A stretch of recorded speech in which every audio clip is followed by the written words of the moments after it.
right, good evening. This is the Wyoming Board of Education. I'm calling this meeting to order. May I have a roll call, please? Mrs. Broderick? Here. Mr. Feldmeyer? Here. Mr. Thomas? Here. Mrs. G? Here. Mrs. Aller? Here, thank you. May I have the Pledge of Allegiance? Join me. Pledge of Allegiance to the flag of the United States of America and to the republic for which it stands, one nation, under God, indivisible, with liberty and justice for all. All right, thank you. We have a special presentation this evening. I will turn it over to you, Mr. Weber, if you want to get everybody up and ready and introduced, and I'm going to move out of the way. Yeah, we are super excited to have our guests from WCS Architects here with us today. And they are guiding, we've said it before, they're taking the baton from our CAC and they're guiding our work with our primary schools facility team to take a close look at our current facilities, to consider our strategic plan and the education that our strategic plan calls for now and in the future. And then will help us go through these great discussions with our committee and ultimately with our community on potential options for the future of our primary school facilities. And so very exciting to be connected with this wonderful team. So with us today, we have Jim Voorhees and Katie Davison.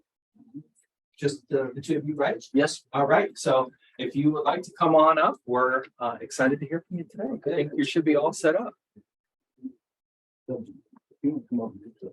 Oh, yeah.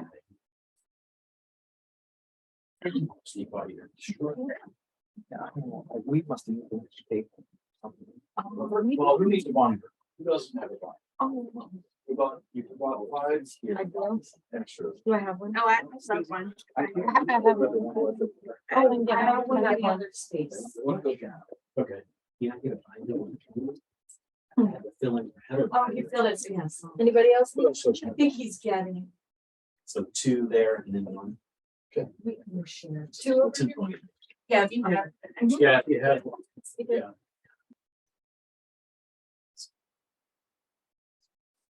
Okay.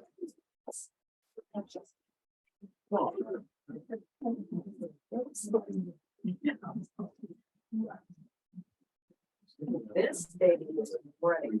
This building. Yeah.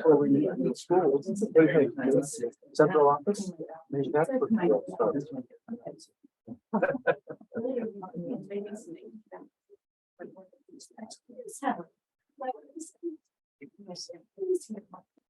Sure.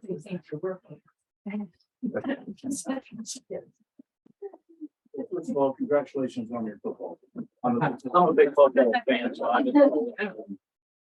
That's great. You're doing so well on that. Quick introductions. I'm Jim Orris with BSWC Architects. I'm one of the owners of the company.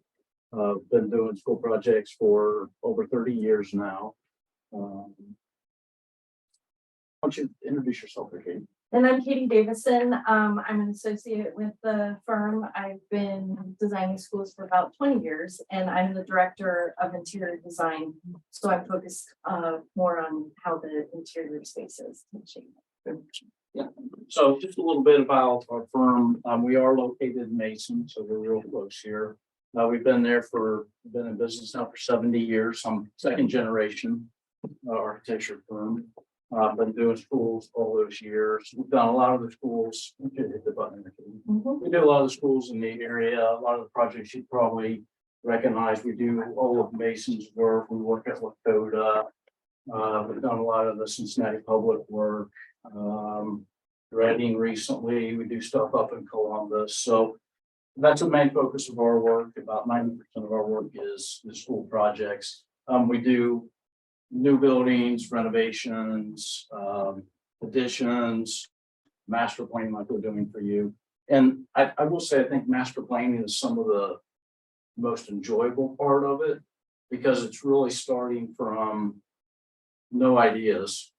And it's this building process of looking at all the aspects of master planning and then coming up with a final goal at the end. So it's actually very rewarding to do master planning, particularly when everybody at the end says, oh yeah, that's the plan. We're on board. That's great. So anyway, master plan's great. We love that. Full on Katie. They're again just some more of our projects that we work on.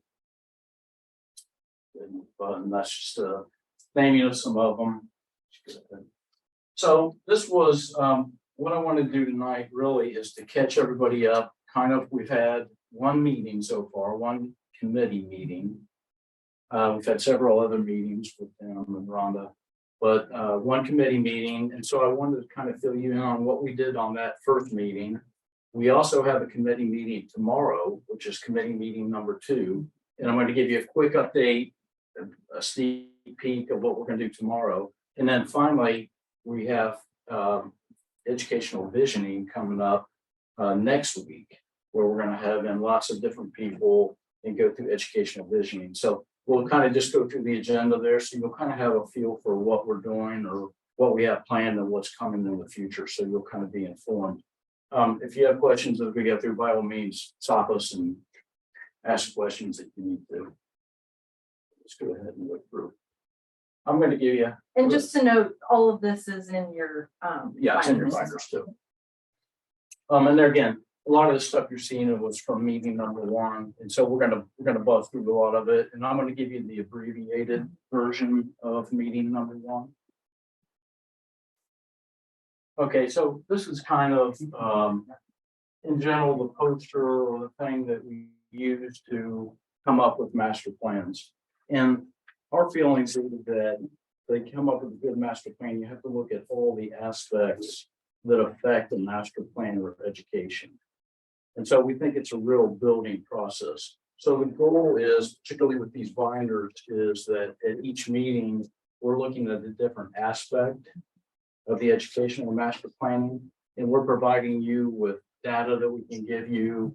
We're getting input from the committees. We're building this model.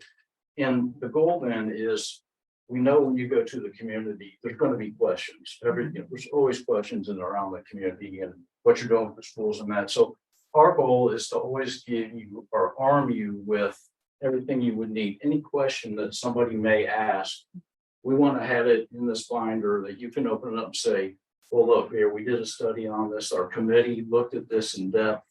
Here's the facts on it. Here's what we're looking at. So we want to give you all the information that you would need when this goes out to the community, that you're comfortable that you have all the information that you need and can build that. So that's kind of the goal of our master planning process. And there again, like I said before, we like to start where there's really no perceptions on what the final answer is going to be. But when we get to the end of it, we're hoping that it's dead nuts apparent. Oh yeah, that's what we need to be doing. So that's the goal of our master plan. So timeline wise, they're going to be yellow marks or holidays, and all the time when we do these master planning things, we kind of got to schedule around the holidays. So this was Thanksgiving right here on this bar. This is Christmas coming up. So as you can see, we've got the meeting tomorrow. We've got the visioning session coming up, and we have another committee meeting that we're going to get in before Christmas time. So there's lots of activity coming in these next couple of weeks. Then we'll take a Christmas break because people are traveling and that's hard to get people together. And then we'll come back, have more committee meetings. In these meetings, we'll start actually bringing some of the master plan options to look at. All these meetings up in here are really they're again studying the different aspects of the master plan. Once we get down into kind of these meetings, that's when we'll start actually bringing some master plans to the committee and looking at those. When we get then farther out here in March and April of next year, that's when we're hoping to produce some final presentation stuff and present it to you as the board. And then if you want to put that information out for the committee for comments and that kind of thing, that would be the time to do that. So that's kind of the schedule for us. Okay, so this is kind of, now I'm going to kind of start in. This is really kind of the informational part of the committee meeting number 1 that we had. This, of course, is your district as it stands right now. And this is really just to identify where the 3 elementary schools are located. There again, there's not a whole lot more to say about that. You can see all the housing that's in your district, and there's really not a lot of open land left. But again, most of your schools are located over here on the eastern side of the district. Okay. We go from there then, and this is actually a zoning map of the city of Wyoming. And what zoning is, if you're not familiar with zoning, is every community or every city has zoning regulations. And those are put in place to basically control what's built on different areas of the land, and it puts some requirements on it. So as you can see, basically, your 3 elementary schools are all located in residential areas, okay? And most of the Wyoming, city of Wyoming is residential, is zoned residential. The difference in these zoning issues are, it's basically the size of the lot that you have to have a minimum size lot. The only one that is a little different is Elm Elementary down here, and it is in the historic zone. You can see this blue line that goes around this area right here. That's actually the historical zone there. The good part of it is it's a non-contributing, what they call non-contributing.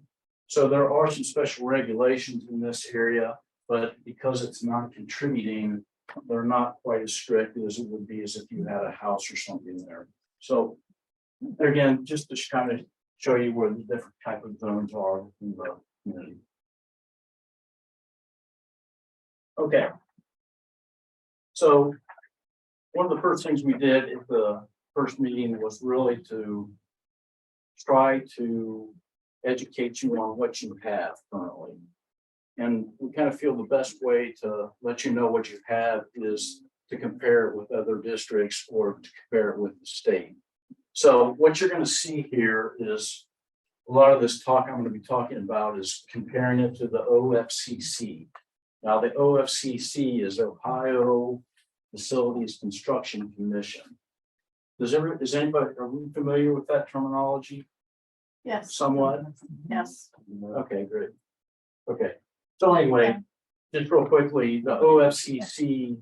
Oh, okay, I'll give you the basically the OFCC or the Ohio Facilities Construction Commission, they basically co-fund school districts or co-fund construction. And how much money they give to the district is based on the equity rating of the district.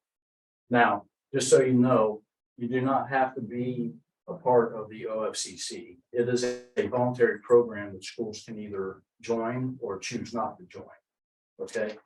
There's a large percentage of the districts in Ohio right now that do participate in that project or in that process. So there's a lot of school districts, and then there are school districts that opt not to get in it. The reason to not get in it is if your equity rating is very very high, the state share that they would give you is very small. It's a very small portion. So that would be one reason. The other reason is if you are part of this program, the OFCC, you have to build your schools to their requirements. Okay. And basically they have a binder that's fatter than these, jam full of pages of everything from the finishes of your building into the size of it. It could be, it's very regulated process. And the reason they do that is they're trying to get parity between all the school districts in Ohio. So that's why they set it up that way, so that everything is kind of the same. May I interrupt for just a minute? John, we went with them for the middle school and chose not to use the funding because of the requirements they made on what they wanted in terms of the building. Okay. The OFCC was born out of the Durrell case many years ago. Sure. Kind of I don't know what round it was, maybe 2 or 3 rounds of Durrell.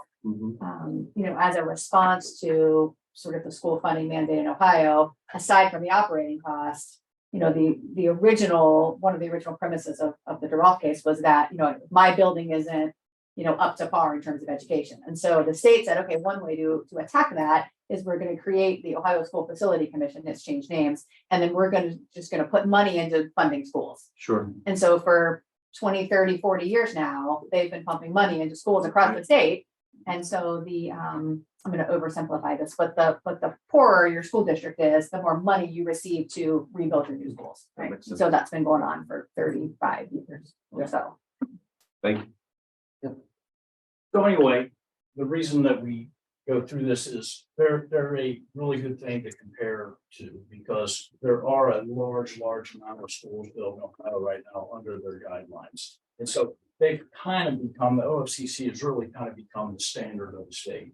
All their standards, all their classroom sizes, the things that go into the school building, those have pretty much kind of been standardized. So that's one advantage. If you don't want to go with the OFCC, then you're open to do whatever you want. You can build whatever size classrooms you want. You can build, you can build whatever kind of spaces you want. There's no regulations that you're held back on. But anyway, so there again, to kind of let you know what you have is we did compare your 3 elementary schools as used to the OFCCs. So as you can see, basically, most of your classrooms are around the 700 square foot mark, 768, 773, 760. The state, if you were building a new school building, their standard classroom is a 900 square foot classroom. And but the reality is you can go 10% up bigger or 10% smaller. So a lot of the classrooms built in the state are 810 square feet. So there again, your classrooms are small as compared with state standards. The other thing you'll know from the state, if you're building new schools, they're going to put 25 kids in each classroom. That's the way that they determine the size of your building is. They say there's a classroom for every kid and there's 25 kids in every single classroom. That's how they mandate how many classrooms you get and the size of your building. So there again, a lot of your schools right now, you have less students per classroom than would be recommended by the state. I'll go on from there. Okay, here's just some more comparison, so you'll kind of have an idea of what you have. There again, this is looking at classroom sizes. Another thing to look at, we talked about classroom sizes. Kindergarten classroom sizes, the state says that they should be, the baseline is 1,200 square feet. There again, they give you 10% either way. So it's either 1080 to 1320 square feet. There again, at a couple of your schools, you're very undersized. You're, like at Hilltop, your average out about 785 at Vermont or 784. So again, your kindergarten rooms are very, very undersized compared to state standards. The number of students we kind of talked about. Let's talk about site sizes. There again, there's a formula that the state would use if you were building a new school of how many acres you need for X amount of students. They're saying for an urban site, basically for a 400 student building, that they would recommend that you have a minimum of 5.75 acres. As you can see, Elm is on a 1.71 acre site. Hilltop is 5.13 acres, and Vermont is 2.01 acres. So there again, all your sites are much smaller than what would be recommended by the state of Ohio if you were building a new building on that thing. It's also kind of interesting to see if you're a suburban type site, they're saying you need to be put up to 14 acres for an elementary school. It is a lot of land. That's suburban, so we are still considered urban, because I mean, Yeah. what's your cutoff of a? Well, What could be considered? there's no super magic to that. But I think they would look at your district and say certainly you're urban type district, just because of the land area that you have.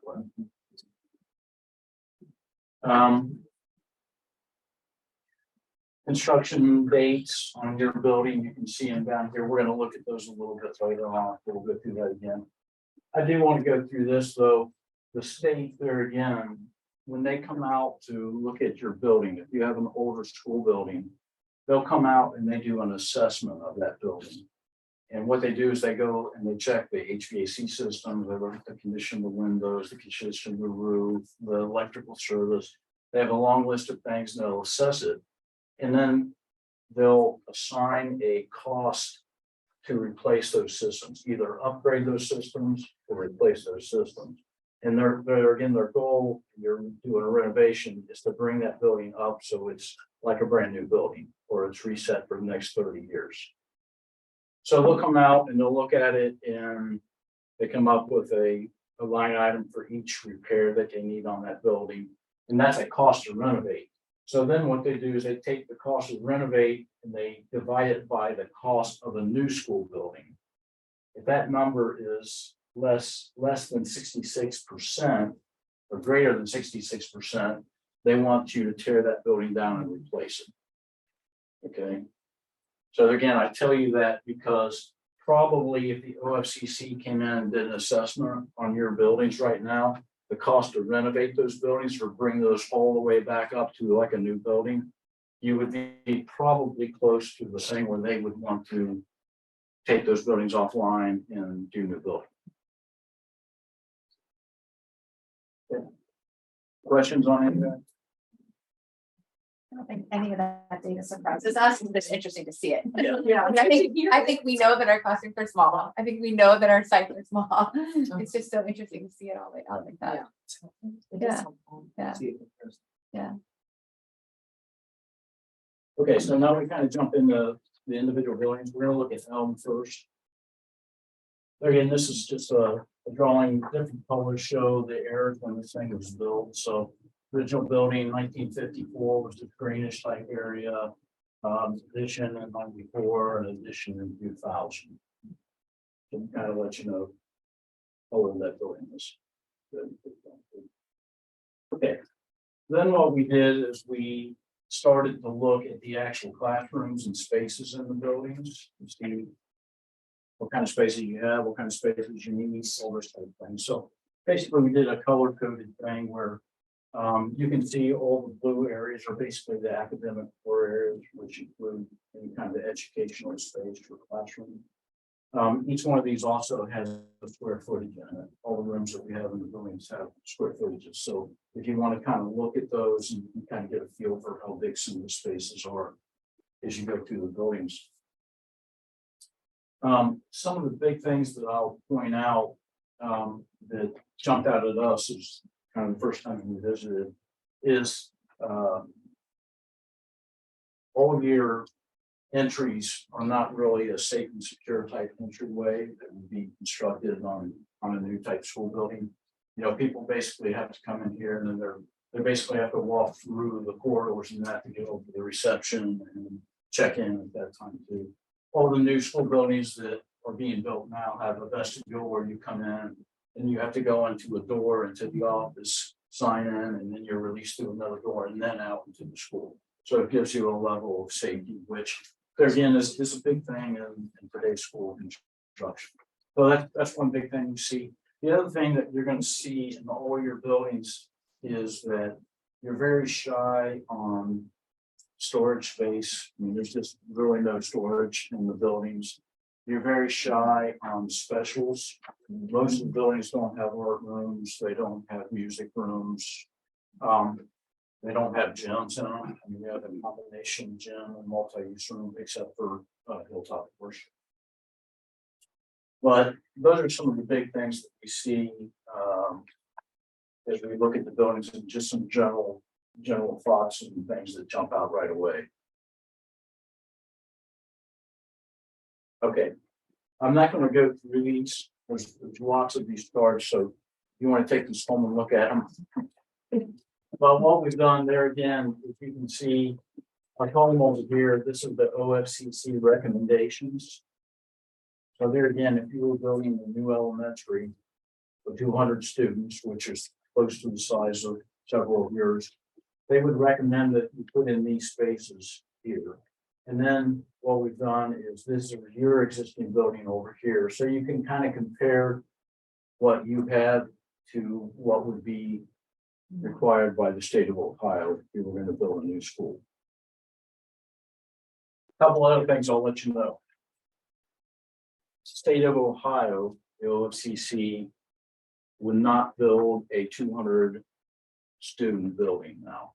The minimum size building that they will even think about is a 400 student building. In their eyes, bigger is better, because bigger is less cost for the state. So if they're co-funding your building, they would not come back and rebuild a 200 student building. Okay, just to tell you know. So our numbers here, we're comparing these. You can do that, but just be aware that they would not co-fund that type of building. There again, you can look through these charts, and there again, what you're going to find is, your Cheyenne office type spaces, basically on all of your buildings. All your special visual art, music, phys ed, your dining rooms are all small. This room, for example, they're saying a student dining should be 3,000 square feet. You're at 2,300 square feet. So, you don't have a gym. Your cafeteria is smaller than what would be built today. So it's a lot of those type spaces where you have those differences. There again, all your building services, your custodians, your kitchens are extremely small as compared to what we can put in today. So those are kind of common themes throughout. I won't go through all these numbers. But... Okay, so site-wise on Elm, this is your site. The blue line is your property line. And then what we have here, you see the red line, that is the building setback line. There again, that's from the zoning codes that we talked about earlier. They're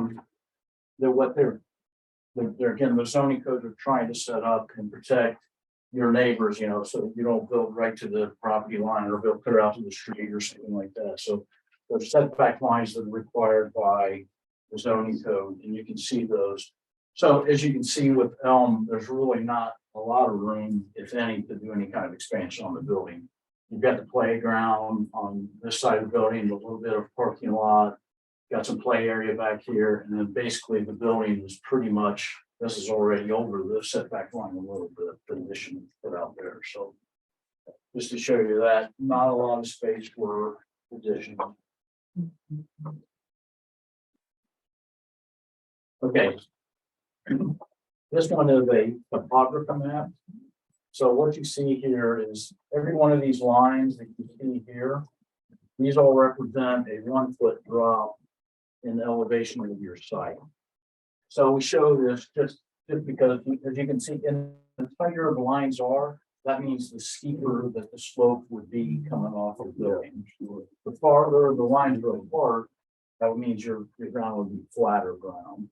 So there again, we're just showing this as you can see it falls off on the back here fairly substantially. So there again, trying to get additions on some of these would be tricky because of some of the grades.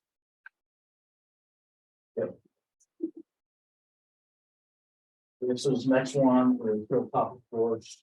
There again, the main structures were built in 57. There were some renovations in here, the condition put on in 1994. Now, we don't have all, but I think there's been some minor renovations in that have happened all through the years. Basically, we're trying to track the major renovations or additions that happened. So there has been some work done through the years.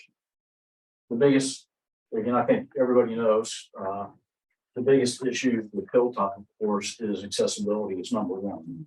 There's steps and stairs and ramps and things basically all over the site.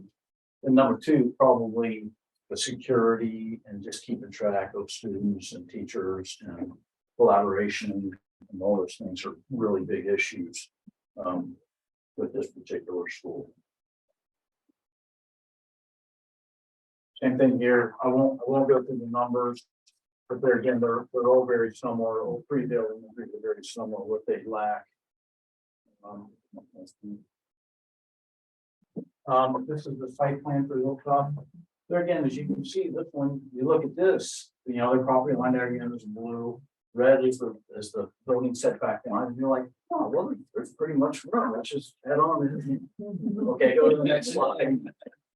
Okay, then you go to the next slide, and again, as I was telling you, the contour lines, and well, this one's, there's contour lines everywhere, and that, of course, because everybody knows that it's a very extremely rolly site, so. Whereas there is some extra land here, a lot of it would be very difficult to use and develop. Not impossible, but can be costly. Finally, we have the one.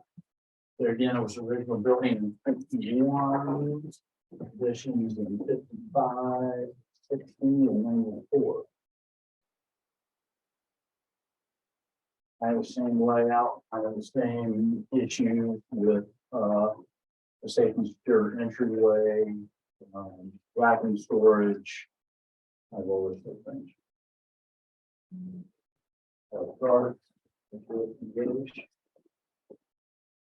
Site here. There again, with our building setback lines, you can tell basically this building has already been built right to the setback lines. There is some room for expansion out here on this baseball field. If you did choose to do that, you probably could come this way, some of that building. There again, this is the contour to grade. There again, this is fairly flat. Out here where that baseball diamond is currently. So you do up very out on this one. Okay. Don't have a lot of information on this, and at committee meeting number 1, we did not have the middle school done. We had the 3 elementary schools. We soon found out though that when we're doing this master plan, that the reality is that this school may come into play with some of the options in that. So we, since our last meeting, we're going to bring this building to the meeting tomorrow. We've kind of done the same thing that we did with the other buildings, and we color coded it. This building is 150,000 square feet, so it's a fairly large building. But you can flip through those. And that's really all the work we just kind of identified the different functions within that building. Let's do, wait, go back one page. Let's do look at the site while we're on this one, because it could come into play here. But again, I don't know if everybody's aware of your property lines on this site. This is the middle school. This is the building we're in right now. They know where we're at. Blue line is property line, and the red line is the setback line again. So again, just kind of showing you that you do have some space. This is parking out here currently. But it's kind of an odd shaped lot, but do have some area here. Okay. All right, that was really kind of a recap of meeting number 1 in a nutshell. Questions on that? Good. Yeah. I have a question. Sure. This is probably for down the line, but are you already coming to a conclusion about what's possible? Like in my mind, I'm drawing conclusions. We can't really build, like we can't meet the standards of the state. Like, have you in your mind thought, is this driving you so far into a particular direction? Well, somewhat, yes. We're always thinking about it. We try not to. Yeah. We try to let the process work. Okay. So, but yes, I mean, yeah, we're thinking all the time. Okay, so another thing that we did with meeting number 1 is we did a survey. Right. Has everybody seen that survey? No, it should be, is it? Oh, that's serving. Yeah, this sort of survey that we reviewed with committee at meeting number 1, and then Tim took it to the schools, and then it was passed out, and basically all the teachers, everybody that worked in the schools participated in the survey. And I think we got really good. Yeah, good. We have not. with that. Okay. Fall for that sort of. Okay, well, we got really good response. Yeah, You know, people filled it out, circled them and handed it back in, and so I feel we got really good response. So, yeah, okay, we've done a staff meeting. Can't get out until you turn your survey. Yeah. Was the rest of the. So I think it's pretty interesting. I'm not totally surprised at the results, but I think it's good to review. So this is a survey summary, and this takes all three buildings into account. We took them and we averaged all three of the buildings together. You'll see on your pages after this, we've also done for individual schools the same survey. But this is the summary of all three put together. So just to review this, you know, the first question was what's your job in the building? Well, 50% of the people responded were teachers. There was also special teachers, innovation or intervention, office people, administrators, and others. So that was just a breakdown of who took the survey.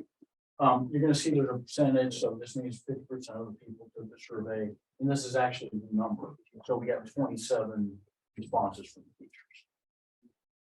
Okay, so the first question was, my physical building is currently used as all the spaces and rooms required to provide the highest quality education for my students. Examples were classrooms, specialty rooms, storage, prep areas, offices, all that kind of thing. So what we were trying to get at is, for the people that work at that building, do you have the spaces in the building you need to do your job the best you can?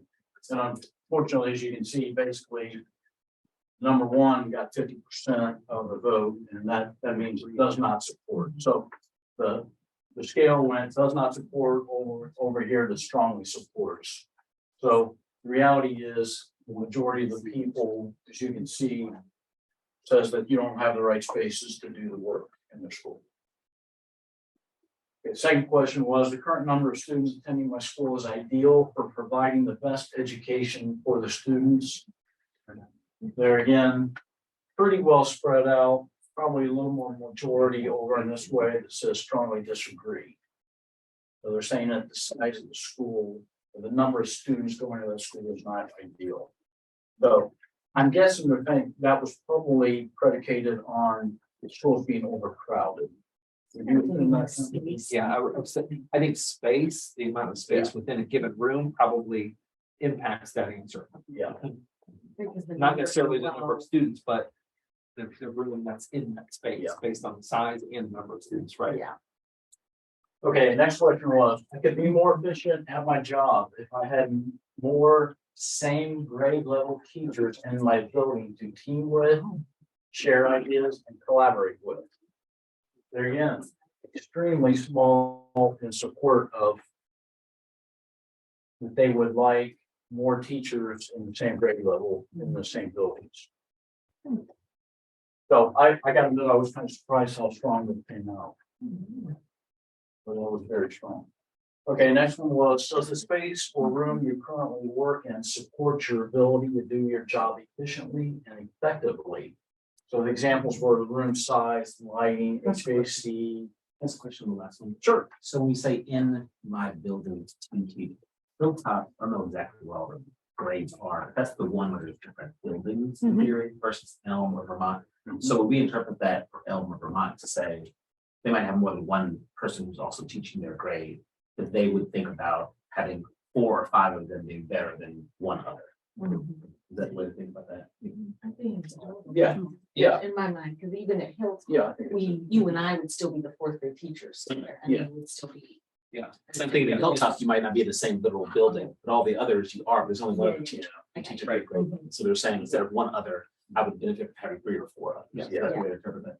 That's Like what I'm the thinking. grade level. Basically, there's 2 grade levels per building. And I'm thinking they're saying if I had All of them. 4 or 6 Right. second grade teachers all together, we could be more effective with our teaching and collaboration. Okay. Let's see. did we talk about Space this already? room. You were. Going into that, yeah. Okay, does the space or room you currently work in support your ability to do your job efficiently and effectively? And there again, we were going for room size, lighting, the furniture in your room, finishes, the cabinetry, marker boards, HVAC. Again, we got pretty strong down here, they're saying does not support. And we got, there again, you're gonna see comments we typed up that were handwritten then. A lot of them said HVAC was some of the bigger issues in their building. Maybe they're hot, cold, moist, too hot, too humid. Now, there's this poor woman here who says she has to empty a bucket every day. Wait, sorry, I just read that. Moisture, air quality, I need to empty a 1 gallon bucket of water from my room at least twice a day. Vermont. That is moist.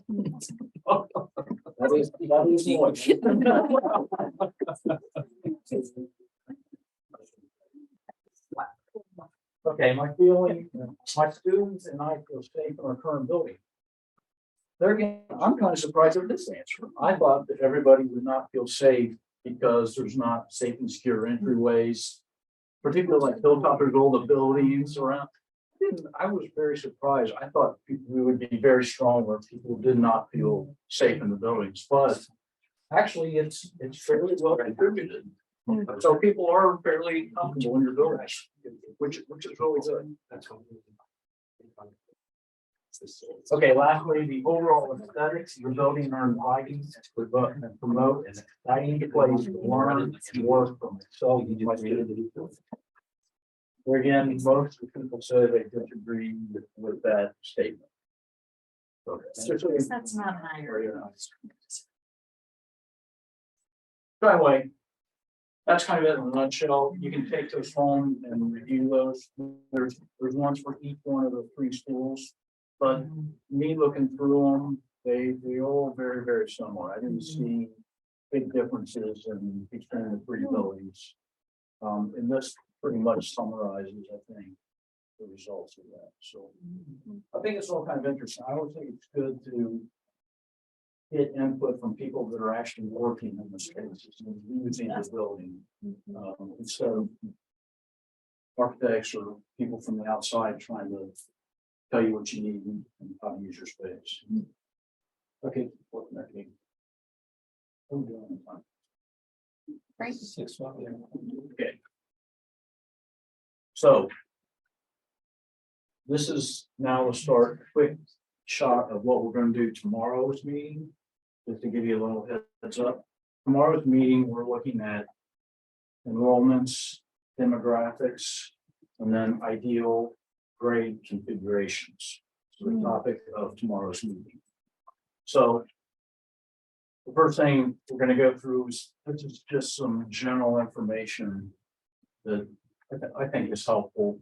You know, it's got population, it's got your percentage population under 5, 18, housing.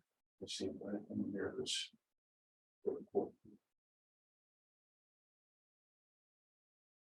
But this is interesting. There again, this kind of says a lot about your district. Families with children, you know, 78% of the housing, 78% have children or their family. This is another thing that I think is interesting. And 78%. No, that's high. That's awfully high. As children, it doesn't necessarily mean school age, I guess. no, it just means children. Right, but I think it's a little higher than we've seen in the past. I think it's higher than we've seen in the past. Yeah. Way high. 40%. The other thing I think is interesting is housing units, you know, there's basically 3,200 houses that you're drawing from. Single family homes, 2,881. Condos and townhomes, very few, 178. Rental units, they're again, not very many, 347. So some of these facts that, and we're going to go into this a little more in depth tomorrow, but I think what a lot of these things lead to is it tells you how steady that your district is. There are a lot of districts that have lots of land area to be built on, or they're very transit, or they have lots and lot of rental areas where people are moving in and out. But basically all your statistics show that you're really very, very constant, and very level in all your. people that are moving here or staying here, kids are going through the district, not a lot of turnover. So your enrollment and your demographics is actually a fairly easy thing to look at here.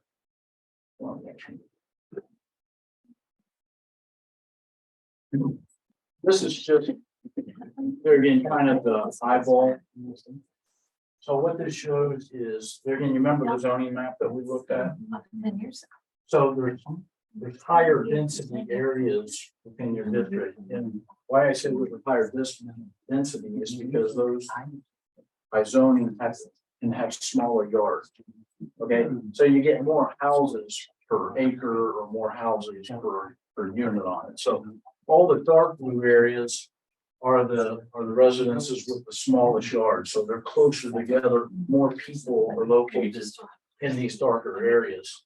Then as you go out, there's a medium density, which is this medium side, medium blue color. And then as you get out in here, these lots are bigger, thus less people out into these areas. And then there's finally an area out here where the largest of the sites are, and you would have the less density. So it's really just a visual to show, probably, if you just use logic, probably most of your people or most of your students or a lot of your students are coming from the eastern part of your district. There again, the gray stuff that we see here, these are either parks, this is the golf course, the park, your school, of course, you can't, there's no population, there's some retail kind of stuff down through there, no housing, so we've taken those out. To what extent have we or will we bring in, say, city administrators and have their input, maybe in terms of if they have objectives, priorities? You pointed out maybe our rental housing is low, mixed use housing, things of that nature. If they have objectives where they'd like to see the city go and how that might factor in what we do in terms of our land choices. Do they have a voice in the process, or will they later? Yeah, we have one of the division in education focus group is set up with the city leadership. And so that will begin that process, and yes, they'll definitely be connected to these conversations. One more. When we looked at the state standards for square footage, recommended class size, things of that nature, did those standards come about pre-COVID? Yes. Do we anticipate any adjustments, changes, suggestions in terms of how we might build a building that would better accommodate a response? Great question. I will tell you that the state moves very, very slowly. And we've asked the question to the OFCC, because we have OFCC projects, and every district asks that, are we going to be doing remote or online learning and all that type? Right now, the state says no, they're not going to change their template yet. They think it's too early to jump and make that change. I'm guessing they're going to give it a good 5 years at least to let it roll out and see what happens with online learning and that kind of thing. They just don't react that quickly. Sure. Yeah. Was your question also about maybe social distancing? Sure. That Right. being able Yeah. to spread out. Changing the square class footage stuff, sizes. as opposed Yeah. to even maybe just having less students because they're working remotely. They have not so far. Okay. They're sticking with their template. Mhm. I don't think there's been any changes in the works that I know of. Is there anything that you've seen independent of state recommendations that would allow us to be, I guess, more nimble and allow for students to maintain a presence in the school, as opposed to having to go remote? Things that we could do in terms of structure or devices, anything that would allow us to kind of modify classrooms kind of at a moment's notice? Yeah, I think there's a lot of things that we can do. I mean, there's lots of more outdoors type spaces now, lots of connected learning. Certainly the HVAC systems and all that kind of stuff have been improved. Really a lot more open areas. Yeah, there are things that are being done and people are very aware of the. And some districts are, instead of having fixed casework that's attached, are using mobile pieces, so you can reconfigure classrooms as different types of educational spaces, and not just classrooms, but any of their spaces. Having the flexibility to reconfigure and Yeah. change them around as needed is key as well. I would imagine we're gonna hear quite a bit about that during the different envisioning sessions. Yeah. It's gonna come in a number of different ways from different parent groups, or students, or Sure. teacher, yeah. Okay. Right. So that was kind of the demographic portion of it in a nutshell. So this is the enrollment trends. And we looked at this two different ways, and we've got numbers from Rhonda provided us with numbers that she had, and plus there was numbers that came from. There was an actual enrollment study that was done a number of years ago, so we combine all those numbers to try to give us as many as we can. Really, what this chart is showing is these are graduation years, okay? And you gotta read down this way. So in 2013, they're starting kindergarten with 99 and first grade, second grade, third grade, fourth. So it reads down, but really what, lots of numbers here, but really what to look at is these numbers across the bottom. And this is really what the change is from first grade to graduation in all your classes. There again, surprising, to me, surprising, because most schools we work with, the numbers decrease as they get older and graduate. Your numbers all increase, basically all the way across the board. Basically, you pick up about 30 kids roughly from first grade to seniors, graduation. Basically, typically for how many years, all the way down through here, it's basically all the same. So your district's very different from what we see on typical public school. So just something interesting there again is we're trying to forecast what's going to happen in the district, what could happen in the future. You got to kind of look at these numbers and feel like you're pretty stable because all these numbers are pretty stable. Okay, our next chart. There again, this chart then reads basically over this, down this way. So if you look at the school year 2009, K first, second, third, or it has the number of students in each school year. There again, if you just look at the bottom line, this is basically the number of kids in each school year that you had either in your school or graduated in your school district. So there again, you're right around, it fluctuates a little bit between, you get close to 2,000, in 2019, you had like 2,000 kids, but most of the time you're 1925, 1950, right through there. And it's pretty darn stable all the way out. So there again, looking at enrollment and your future is fairly easy because I don't see that it's going to change. If you don't have more land, you have set houses, demographics show people are kind of staying. So I think you're in good shape that way.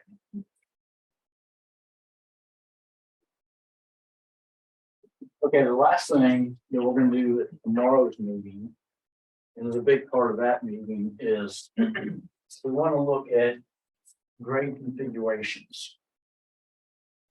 And so what we've done here is this is your current grade configuration, the way your district's set up now.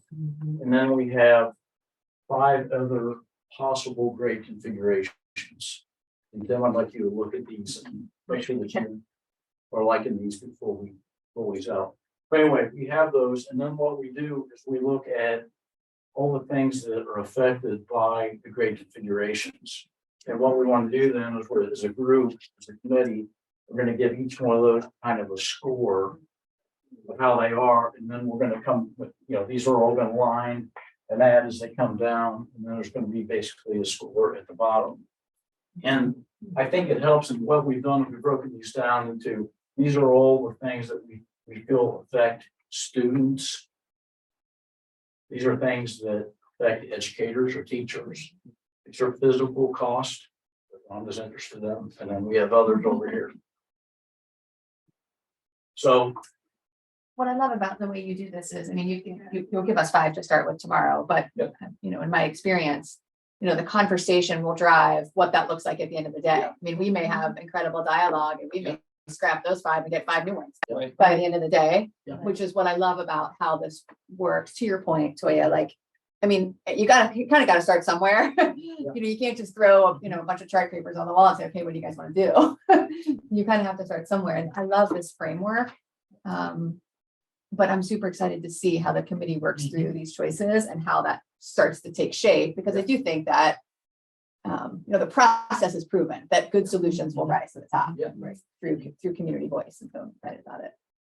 Yeah, and there again, the grade configuration really drives the master plan too. I mean, you have to know what students you want in what buildings and those type of things. So there again, this is kind of a first piece of looking at that as we go through. I will say that we tried to put grade configurations on here that we thought were possibilities for your district. We did not put, they're all here at the end, a K-12 building. I don't see where you put it, or how you could possibly do a K-12 building in your district. So we did not put that kind of information on there. We did not throw that out as an option, which we would a lot if we were doing it in another district where they had land to do things and had all those options. It's kind of fun then to do a really wide range of K-12 all the way down the building for each grade level or whatever, you know.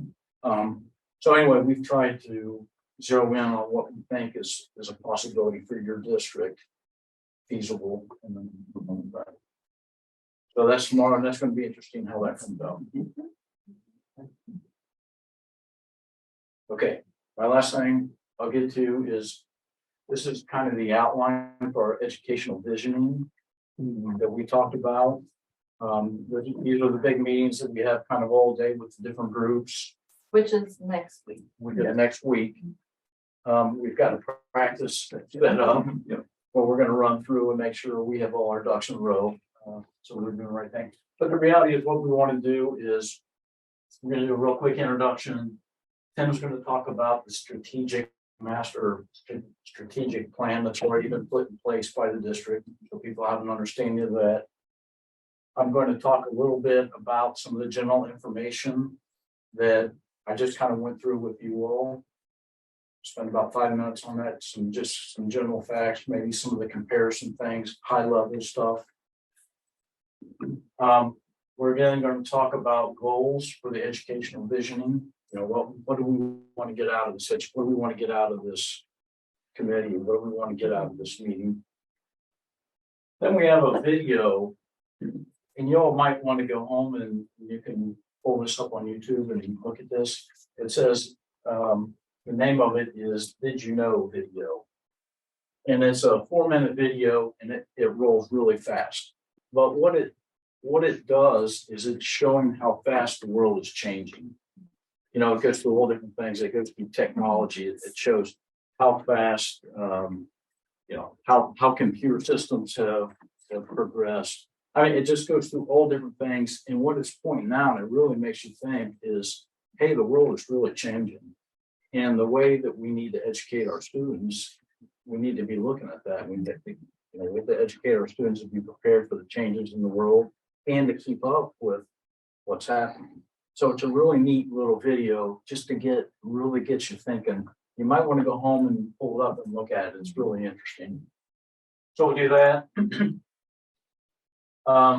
Then we'll talk about the future of education. You know, after watching this video, then we talk about, well, how's that going to affect our students? You know, and then how's it going to affect our teachers and how is it going to affect the way that they teach their students? From there, I'd like to break out into some small groups, you know, maybe 4 or 5 people at a table. And then we'll just have a couple of questions that we would like to get some responses on from them. And then we'll kind of come back, maybe do a little scenario of what we came up with there. And we'll have some takeaways from that meeting and then basically adjourn. So that's kind of what we're thinking for the educational visioning portion. Does that make sense to everybody?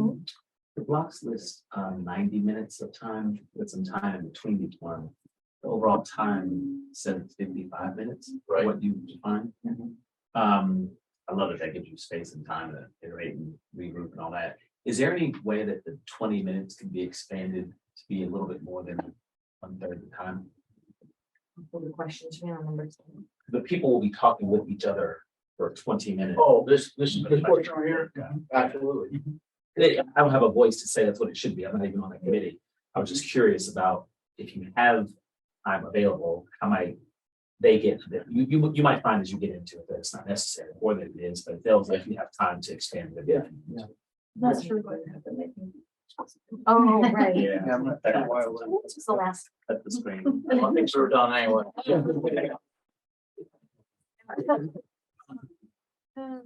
The questions in the visioning session that you're gonna spend the 20 minutes or longer on. Are you asking them to think of those questions through the lens of physical space that the kids are in, or are there any building questions, or is it really this? No, it's really geared towards educating. And it's not really geared towards your buildings at all at this point. It's really trying to understand what people's thoughts are on how are we going to educate students in the future, what do they need to be prepared for. You know, are teachers going to be more monitors? Are they going to still be teachers? Are they going to be helpers? You know, what I think that's kind of what we're trying to get at, is because that then drives how your building has to be set up.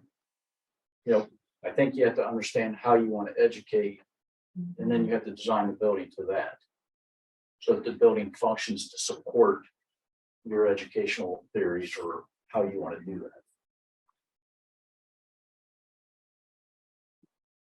So there again, I think, you know, if everybody says, you know, what comes out of this is everybody's like, you know, collaboration. Our kids need to learn to collaborate and work with others, and we want more of an open type education. Well, your little squared in rooms aren't right to fit that need. I think it'll be really important to make sure that people do step out of their current reality at some point in that conversation, because I think it's so easy to answer questions from your current reality. So that will be important. Well, to Kara's point, and your point, it may be that they come in with a certain view, given what they think the conversation is about. Some understanding as you ask that portion of it, you'll frame their mind the way you want them to think. Because otherwise they'll think way either they came in or what they think their answer is supposed to be. Yes. So that'll be important. And I really think to move the little film clip, I still think Yeah. that sets it up. Yeah. It really gets you like, whoa, really? Yeah. Very interesting. We were talking about that during the strategic planning session about how much more rapidly things have changed. Yeah. You know, so it was 20 years ago when no change, it was 10 and now it's 2, and just how we're going to ensure, you know. As we look at the buildings and we say, wow, 1954, it was upgraded in 1970. No wonder it's smaller than it should be, or it's not kept with the times. Really, one of the questions is how we're doing the educating, you know, and how that keeps, you know, kind of with the times as well. So Yeah. I like that because then it says on 8B, like you go through all of that and then it's like, are your current places ready for that? Like everything you're talking about, then it leads you into that. When you're looking at the question. But right, it's very standard, 1950s standard fitting. That's what's right. And sometimes we do a little history of education too. What's happening in the world kind of drove the way schools were built. I mean, if you think of the Industrial Revolution, where, you know, everything was an assembly line. Well, that's the way they were educating kids too. They were all, you know, a double loaded corridor, and you came in the first grade in this room and you moved down the hall and you were going out that door, you know. It was kind of the science. It really is interesting if you think back on how things that are happening in the world and world history affected the way education works and the way buildings were designed. So again, we're trying to look out out into the future. Yeah, just like, yeah, how well teachers and students are currently doing and like the potential of what could happen. Like a facility change. Exciting. A quick land question on the topography map for Hilltop Elementary. There's some numbers where the Hilltop Park currently is. And it looks a lot flatter just in terms of the elevation change. It's much more minimal. Is there any kind of accounting for that space in terms of its potential? I know it's obviously the city's property currently, but just in terms of size, what would be possible as a pretty big tract of land sitting almost perfectly center in the community, but just to have something to, assess that property with? We've already had some conversation on that with the city. We actually got a drawing from their engineer on where the water lines run. Oh, okay. But I mean, that is a possibility. We're looking at all different kind of possibilities. And you're right, that is a possible piece of land where possibly something could happen. Okay. It's on the radar. It's on the radar, yeah. Yeah, we've already kind of started looking at that. Okay. Thank you. Exciting. Thanks, Jen. Yeah, Great. Well, thank you very much for that. We will be excited to hear what comes up in the next round. Can you do an? I'm not. I think we'll probably be adding some of that. Yeah. Yeah. Make sure that they're all, because they're all different. Yeah. Is that your team? Yeah, well, can I keep it? Yeah. I just wanted to cover that, I didn't know that was your Tuesday. We don't. We do not. I'll make sure. They're all- All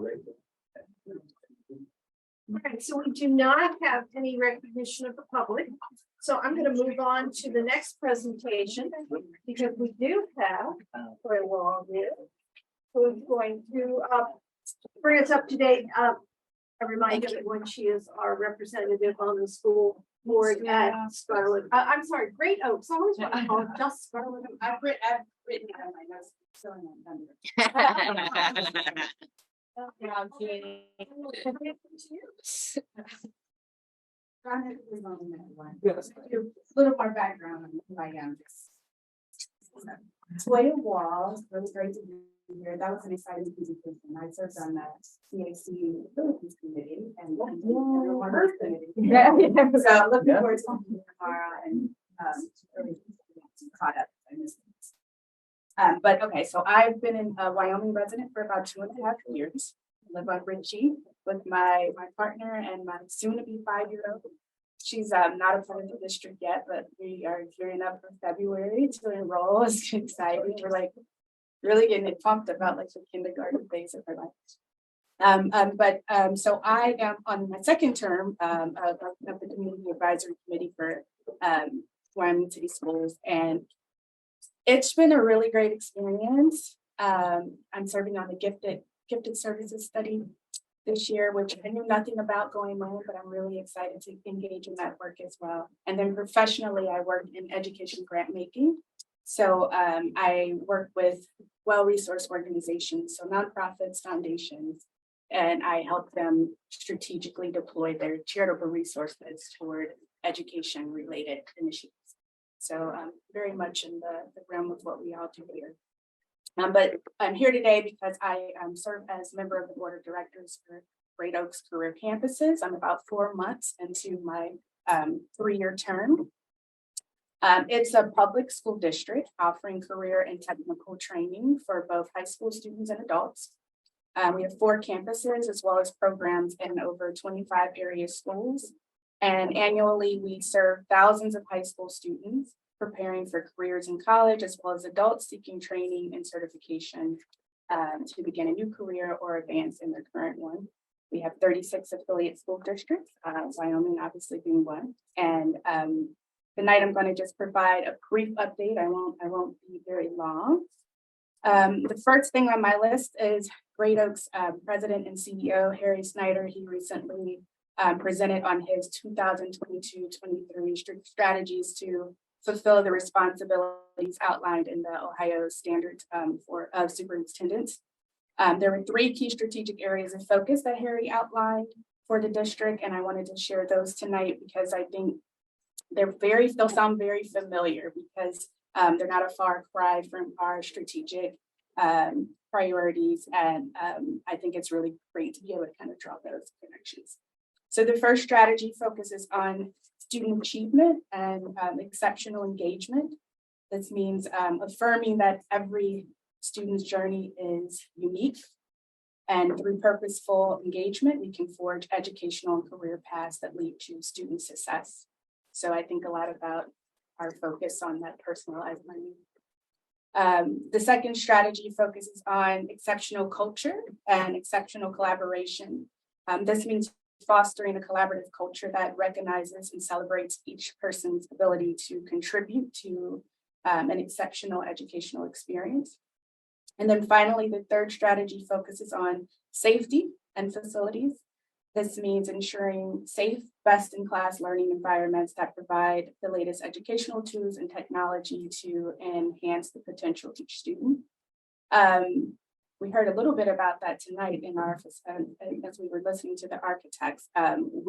Great Oaks has recently completed some renovations on their buildings to secure the entrances. So I was really excited to see that we're getting some of that done, and also was able to tour some of their new learning spaces where they've re-equipped our dental areas, as a lot of the areas in our health sciences programs. That's all really exciting for our students. Also excited to share that Great Oaks continues to excel as a district in terms of state outcomes. They received an overall grade of an A from the Ohio Department of Education on the latest Ohio School Report Card. We're going to convert to the new system next year.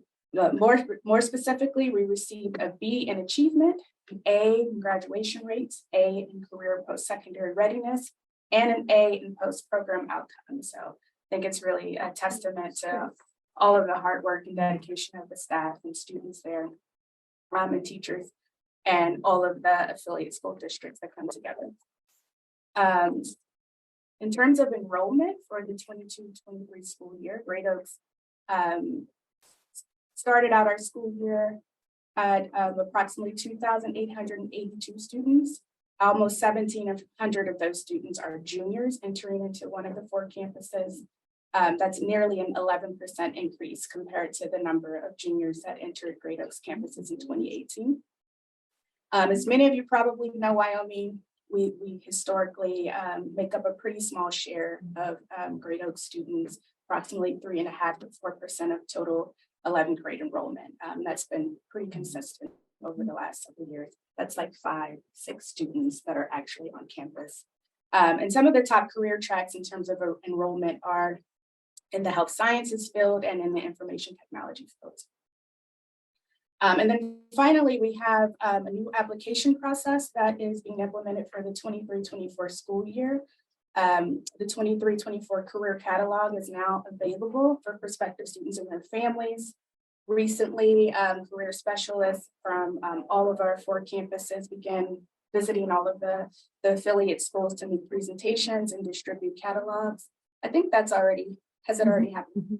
Okay, that's already happened in Wyoming. I don't know if you have all gotten to see those catalogs, but they're pretty impressive.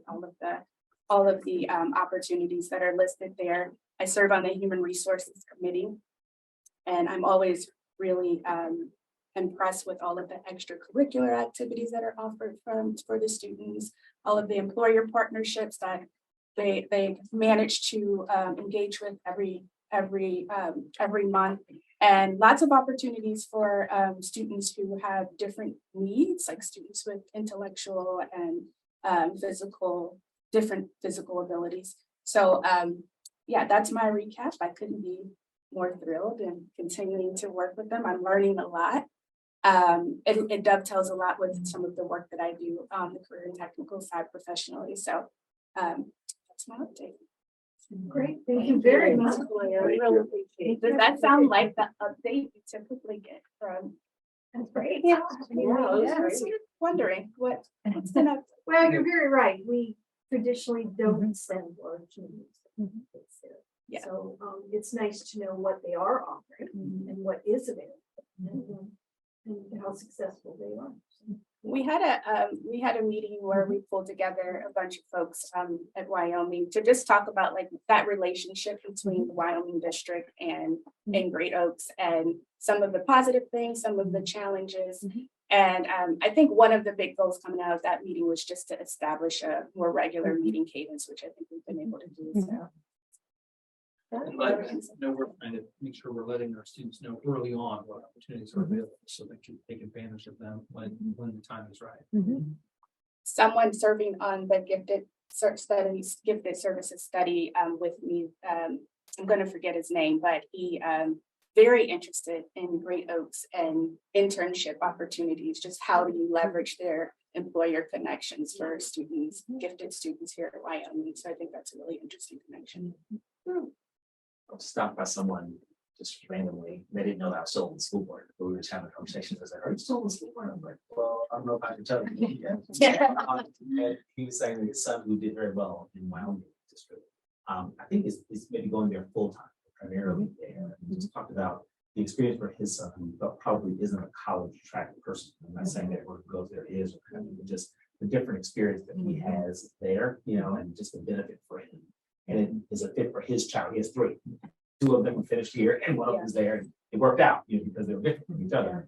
So I was curious. You mentioned how we were talking, what level phase for people to see what it is, and get a chance to know if it's right for them. And so that was encouraging for me to hear tonight. I don't know how we think about what our goals are relative to Great Oaks. We have you on the board. We had someone there before, Jeannie or other. They've already decided this or determined or know this much better than me. And we don't have to talk it today, but I'm curious as we think about, you talk about relationships and cadence of interactions. I'm curious to think about the 3 years that you're going to be there. What are goals that we have, about your presence there and how that impacts us and how that impacts them. As maybe we have a next update, for me, it'd be something I'd be curious to understand in more detail. I think we've had a long history of sometimes a board, one of us also serves on that board. We've also had members of the community serve on the board. Sometimes it's someone who's very involved in business and wants to be involved in something that hooks business with education. So usually it's someone who has an interest who goes to that position. I think one of the other things we're always interested in is we do help finance. So we do want to keep ourselves up to date on what the financial situation, the 5-year forecast that Great Oaks. Oh, sure. Okay. Okay, those are great for the next update. Anything else? I mean, and your question, Ilya, I feel like is a question for this group. And it's a question that I have in terms of my role there as I'm navigating, figuring out what's to be. If I were you, I would wonder, what does success look like? And how do I assure on behalf of this community that you're a part of that we're able to get that? Yeah, and then that was part of why we met. We had that exact same discussion. Some of the things that came up was issues of isolation. So students who are learning at Great Oaks, but maybe don't feel as connected to any place, and how do you shore that up? Talked about curriculum and the need to ensure that it's aligned, that students aren't going there and sort of working on things that they've sort of already worked on. And so I think one of the starting points was that establishing that connection and making some. Sounds Thank you very much. Thank you. Yes. We have yet another presentation. We're just. Can I go with this one? Yeah. Absolutely. We're going to need a break before we get started. And take a little bit. Yeah. Want to take a quick break? Yes. Yeah. Okay. You want to get your water? Water? Did you say water? Okay. I can grab you some water. Yeah. I don't know if you were 5 liters. I don't know. Well, they've been there. We don't have to get on. Can we press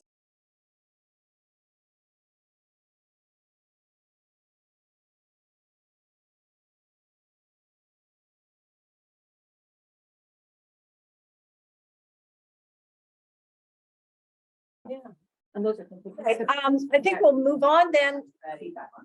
What's it? with a 5-year I can't make a financial report. Thank you, Jeannie. Big crowd here as always. 5-year forecast update. Thank you, Tracy, for coming. People watching online. Yes, Many. we're on. And you all can follow along with the 5-year forecast document if you're interested. But we're just going to hit the highlights. Most of you know that November is the time of year that all Ohio public school districts are required to review and adopt their 5-year forecast. It's a requirement of Ohio law. And it includes 3 years of our historical data and 5 years of projections. So the current fiscal year that we're in fiscal year 23, and then an additional 4 fiscal years. It's important to remember that this is a general fund only report. And so when we think about the many other funds that the district uses to run our operations, for example, it doesn't include our permanent improvement fund. So even though that's voted millage, none of those expenditures are included in this forecast. Same with our bond retirement fund, also voted millage, not reflected. So the 5-year forecast across Ohio is a general fund only document for all Ohio public schools.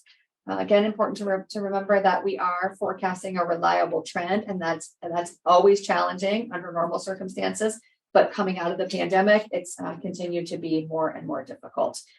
So we are modeling based on the data that we have available, and then we'll talk about the assumptions and where we have areas of maybe more uncertainty than others. And so we like to start with revenue. And when we think about how the 5-year forecast, the document itself is shaped, we start with where the money comes from, and then we move on to how we spend our resources. So we'll start with revenue. And our most material source of revenue is real estate taxes. About 40% of our general fund revenue comes from real estate. And you can see that bottom pie chart, 95% of our tax base is residential. That will not surprise anyone who looks around the community. Of course, we have a very small commercial industrial tax base, about 3%, and an even smaller public utility tax base at 2%. You will see that the forecasted amounts there, the top chart at the top, not forecasting a ton of growth there, because what we know about property taxes and real estate is that once you pass a property tax levy, which our last levy was passed in May of 2017, an 8 mil operating levy, also a 1.5 mil PI levy. But remember, we don't put the permanent improvement fund in this forecast, general fund only. So 8 mils passed in May of 2017. Without any new operating levy in this forecast, there's no growth in that bar chart. Okay. It's important to remember, though, that we will see increases in values during our next cycle of reappraisal. Anybody want to guess what values are going to do? Are they going to go up or down, just based on what we know about home prices here recently? Are values going to go up or down? Up. And so I forecasted an increase in property values. And so remember, Ohio law provides that when property values go up, the millage rate goes down, because you're not allowed to collect more than the original levy was intended to collect. So this forecast does assume property tax growth, and you'll see that next year during reappraisal, I'm projecting some pretty material growth, and you can see it forecasted there. But you can also see then the millage rate going down because of the way that House Bill 920 impacts effective millage rate in Ohio. I know that property tax millage is everybody's favorite topic. So real estate taxes are most material source of revenue. We're going to move on to our second most material source of revenue. I'm going to go back to this pie chart. So property tax at 40%, income tax at 32%. So we're 72% local funded. Okay, that's important to remember. Just if you kind of just think about the structure of our revenue. Real estate taxes at 40%, balanced with income tax at 32%, so 72% locally funded. And that bar chart looks a little different than the property tax chart, because there's no protection, so to speak, in the way that there's protection in the way Ohio millage structure works. So there are 2 income taxes that have been passed in Wyoming, one in 1989 and then a second one in 1994. So we are currently collecting 1.25% income tax on total income. If the law has since changed, so there are some districts now who are levying or putting on the ballot an income tax, and school districts now have the option to run an earned income tax. That wasn't an option back when ours were passed. So ours are the income tax, the school income tax here is on total income. The difference is being mostly pension income would be the difference. So school districts are passing those now, and they just set, you can still have the option, you can do all income or earned, but the option would be that, it's earned income versus pension income is the biggest exception. So, we've certainly seen some growth in this line item, which has helped our financial stability, but we've also seen some volatility in this line item. So if you look just at that kind of the 22-year average, historical average, our average growth over those years is about 3.19%. We have had some recent anomalies coming out of COVID. Fiscal year 21, we actually saw a 0.74% decline. Less than 1% is about as close to a flat line as you can get. And we were actually pretty happy with that because coming out of COVID, we were actually forecasting a 5% decline just due to real uncertainty about what was happening in the Ohio economy at the time. So about a flat line in 21, did see, we had then forecasted again, coming out of COVID with much uncertainty, we've been forecasting 1.5% growth, actually realized about 10% growth. So we saw a really healthy rebound in our income tax collection for fiscal year 22. So far, through half of our collection, we've received 2 of our 4 payments. We've seen a 16% growth, but we have seen the first 2 payments are normally the largest generators of that growth. The second half of the fiscal year normally backs off a little bit. So we have in this forecasted for this year, a 6% increase. And then modeled out in the future of 3%. We had been, if you remember, we'd been hovering around 2.5, but because of these recent increases, we adjusted it up to 3. I say that also, I feel like it's important to follow that with, we are continuing to monitor this line item very, very carefully. My friends who are on finance committee know that every time we have a payment, we spend an hour or so talking, kind of diving into the details and the components of our income tax collection, because it's very material to our forecast. And, the volatility is something that, should it take a turn one way or the other, it would have an impact on our cash balance, and it would have a material impact on our cash balance. And so we also know that there are lots of economic factors that are happening in the world, in our country, in our state. There's so much going on that could influence this that really is beyond our control. Also, taxpayer behavior is beyond our control. So, folks make decisions about investments or buying and selling companies or changing jobs. And so, all of that taxpayer behavior happens, all of the state and local and national economy, all of those factors are influencing how this collection takes shape. And so I just feel like it's important to say that, because that would absolutely influence the way that this curve takes shape over the next few years. Could you just, I always like when you reiterate or go into tiny detail right where your cursor was. I think the biggest question I get, that then I always ask you, so I like to hear you say it again, is the 1.25 of like the backup past, because I think some people, it's just confusing for people in the community. Sometimes they're like, why am I paying a 1.25 school tax? What is that? And then all the time for me, it's like, I love to hear it a million times. Sure. I think I get it, but I like to hear you say Sure. it. And so, school districts, the tax structure in Ohio is that school districts had property taxes, cities had income taxes, counties had sales tax. Okay, that's sort of the overall tax structure in Ohio. And so at some point, the law was changed and said, okay, school districts can levy, put to your voters and ask for support of a school district income tax. It does help to diversify your tax base, because what did we know about property taxes? There's no growth, right? Despite the fact that property values in this community could double. And we would still not see any additional revenue because of the way that Ohio law requires that millage rate to drop. I know effective millage rate, again, is everybody's least favorite topic, but values go up, the millage rate has to go down, because Ohio law says that when you pass a property tax, you're limited from the collection from that issue. No matter how much property values go up, you cannot generate additional revenue.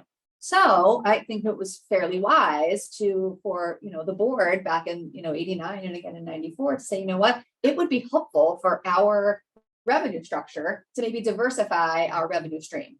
And so that this has helped us. quite a bit. And so, as a voter, when you're thinking about this, you think, okay, I could be paying this property tax, or I could be paying this income tax. And so, at some point it made sense to our voters to approve that and the diversification of that and how they pay it. Any other questions? I mean, they're very different. But again, important to know that combined together, about 72% local funded. Right. So property tax, the most material, income tax, the second most. We are creeping up there, though. I mean, as we continue to see growth, healthy growth in our income tax, I mean, it's continuing to creep up. I mean, a few years ago, it was maybe, 28, 29%, and now it's continuing to grow a little more. Part of that is because of the next factor, which is state funding, which has not continued to grow. And so state funding is about 20% of our total revenue. You might have heard that there was a new fair school funding plan. It was debated for a couple years, passed by the Ohio legislature. Year 1 was last year. Year 2 is this year. This is the second year of the biennium. The state budgets in 2-year cycles. So the biennium budget cycle, it is currently in the models being phased in. But really, what our constituents need to know about this is the new fair school funding plan is not generating additional state funding for Wyoming city schools. In fact, this year we are forecasted to receive 5.8 million. That number looks eerily similar to the amount of state funding we received in fiscal year 19. In fact, just a bit shy. So, 2 biennium budgets ago, 4 years ago, we were receiving more in state funding than we are slated to get in the new model. And so, interesting just to kind of pay attention to what has happened over the past few years. This is another line item that we took a hit during COVID. If you remember, COVID hit and we shut down in March of 2020. It was maybe 30 to 45 days after that the state actually cut our funding 3/4 of the way through the school year. And which was, really a big deal. Like that just doesn't happen. Right. And so you can see that reduction. And then we saw, a little bit of a rebound, but that rebound in 21 isn't necessarily funding growth. It's just the rebound from the cut of the year before. Right. And so, that's why it's important that you almost have to kind of go back to fiscal year 19. You kind of have to go back to pre-COVID levels to see where you land in the funding formula compared to the previous formula. You kind of have to box out those COVID years because the state, again, same reason that we were forecasting uncertainty in our income tax, they were forecasting uncertainty and had to pull back a little bit. And so the moral of the story here is 20% of our overall revenue stream, not forecasting any growth at all over the life of this forecast. As we continue to lobby and advocate through this next biennium budget cycle, I honestly think that we're just really trying to hang on to the $5.8 million that we have, make sure that it's not diverted to school choice. That really is our number one effort over the next 6 to 7 months when the new biennium budget hits on July 1st. Right. Okay. Maybe worth mentioning that in the new fair school funding plan that there are some restricted funds. So although we were receiving the same amount of money, in fact, a little bit less, we're required to spend that money in a certain way. So that's new. And that's kind of that little green section of the graph. Not super material for us, but maybe just worth mentioning that as we sort of move along, we get less money, more mandates. Okay, which is kind of the moral of the story of state funding. What do those things have to go to? So a big chunk of that, a few years ago, we sort of got a dump of money that was for wellness, and it was on top of our regular allocation. Well, they abandoned that model and said, hey, we're just going to slide this into your state allocation, and you're still required to spend it on those funds. There's a gifted allocation. There's an ESL, an English as a second language allocation. We get such small amounts of all of those little pieces that we really have no trouble proving or documenting or substantiating that we're spending those funds on those programs, because we were doing that anyway. But it's just, I'm a local control gal. And so I'm always opposed to less money and more mandates. It's just kind of in my nature. Okay, so I'm just gonna go back to this main graph. We've kind of hit the highlights of revenue. Okay, we do have a few small other little pieces. Real estate tax, most material at 40%, then income tax at 32%, state funding 20%, not gonna grow, forecasted to stay flatline. About 4.5% for property tax allocation. That's more commonly known as homestead and rollback. So the state pays a portion of your property taxes, either 10% or 2.5% if you qualify for those homestead and rollback exemptions, those programs. So the state gives us that money. And then about 3% other. And other is, our all-day kindergarten tuition. We receive about $350,000 in all-day kindergarten tuition, fees, instructional fees, really a small bucket. So again, mostly real estate taxes and income tax. So if we think about now, we understand where our revenue stream comes from. Where does our money come from? What do we do with it when we get it? And so, again, consistent with public school districts across the state, about 81% of our budget we spend on salaries and benefits. And that includes salaries and benefits for about 230 staff members. So including, of course, our teachers and educational aides, the in-house custodial and maintenance staff that we have, and building and district level administration.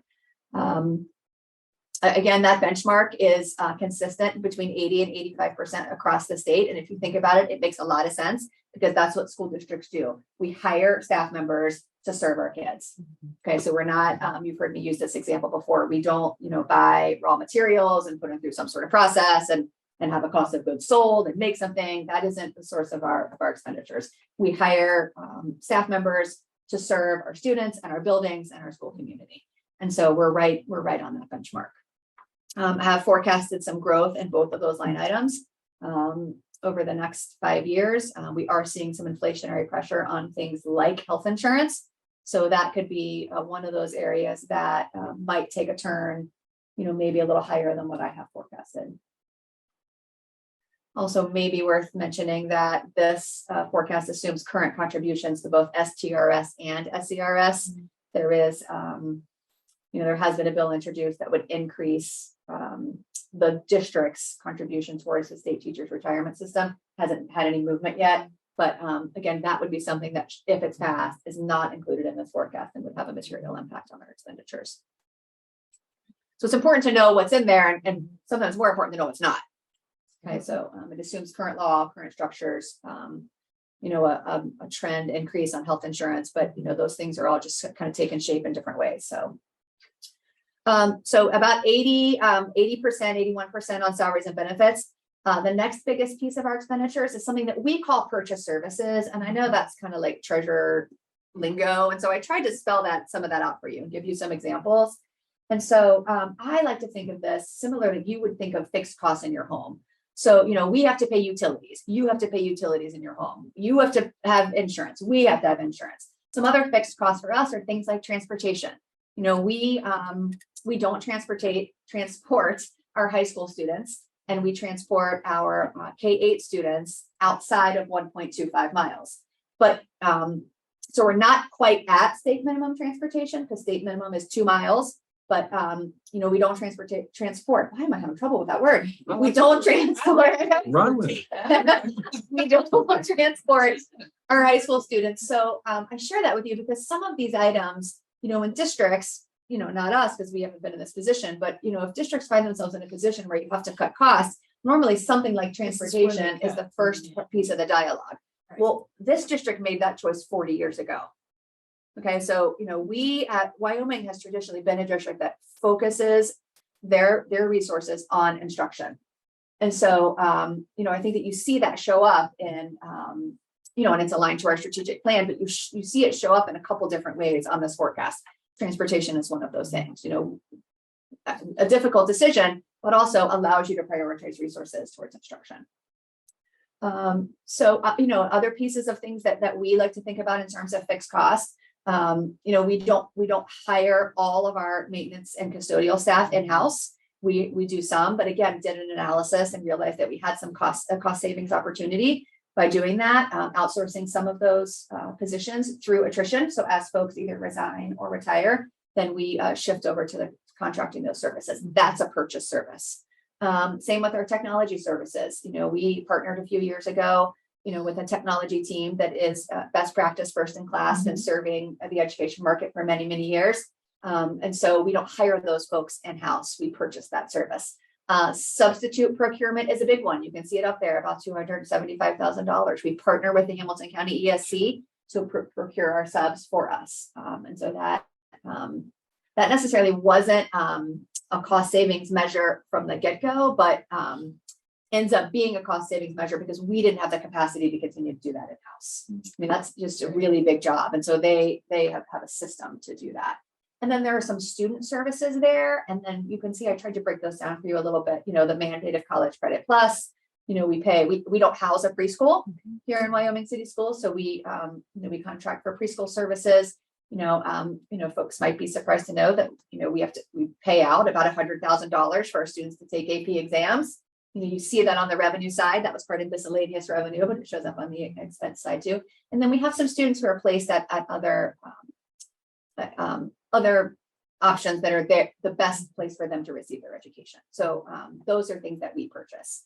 For utilities, again, a fixed cost in your own home for us, just to give you perspective, about $620,000. Transportation, about $500,000. That's total transportation. Again, you can see some of those dollars there. Just trying to give you a little bit of perspective of, of things that show up and sort of the threshold that ends up being in this line item. You will see that I have forecasted an increase. I mean, it's a double-digit increase in 2023. Again, we're seeing inflationary pressure on those costs. So the appropriation this year is higher. Also, we've moved some positions from in-house to outsource, more so this year because of attrition and resignations than we have in the past couple of years. And then, there's really not much left when we think about, 81% salaries and benefits, and then 12%, purchase services and those other fixed costs for us. So materials and supplies and capital outlay, and that's kind of the stuff that our staff members use to work with kids. About 3% overall of our budget. We have increased the appropriation this year and through the life of the forecast. That can be attributed mostly to our textbook cycle. I think we realized when we went through the cycle last year that budget number was a little low, and we were having a hard time meeting the request of the textbook adoption committees with the budget that we had allocated. So we increased the allocation a little bit this year, and actually remind me what subject we're doing this year. ELA. And so language arts is also normally a little bit more expensive of an adoption. So it was important that we, have a more realistic budget number in there for this year than kind of where we started last year. And inflationary growth. Despite the fact that you get the online version of the textbook and maybe not the textbook, it's not any cheaper. So, which is crazy.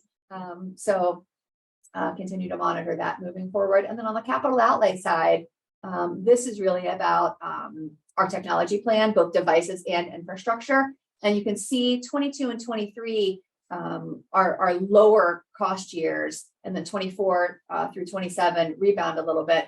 22 and 23, we did use federal COVID money. Some of it was required to be used for some of the technology pieces. And if you think about what was going on during that time, that makes complete total sense.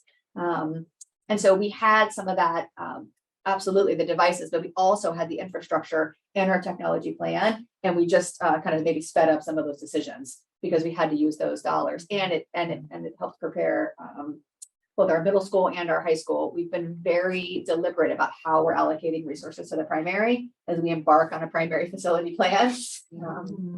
But that's why the general fund dollars in 22 and 23 on capital outlay are a little bit lower because those were supplemented by federal COVID relief dollars. Some of these expenses, for example, the technology purchases, I assume that's laptops that students get. Of course, the students are getting have a fee assessed as well. Yes. Is that a pass through where their fee goes into a general fund and then? Yeah. So when we looked at that little 3% revenue, the instructional fees that are assigned to the students are part of that revenue, and so that happens at the high school. It does not happen at the middle school and primary. Right. Okay. The same way with AP exams. Like same way with AP, they pay whatever a fee. for that. It gets that's part of that 3%. Yep. So it shows up on the expense side, but it also shows up on the revenue side. It ends up to just being a really small part of our revenue. Sure. Yeah. And so we feed all of this in together. It all boils down to what is our cash balance. And so when we think about fiscal year 23, we started fiscal year 23 with about $8.8 million. And we're forecasting to receive total revenue, everything that we talked about on the revenue side, about 28.87 million. Expenses we're forecasting at about 29 million. And so, pretty close to being spot on, but a little bit of a revenue deficit, about $130,000. So forecasting to end fiscal year 23 with about 8.7 million.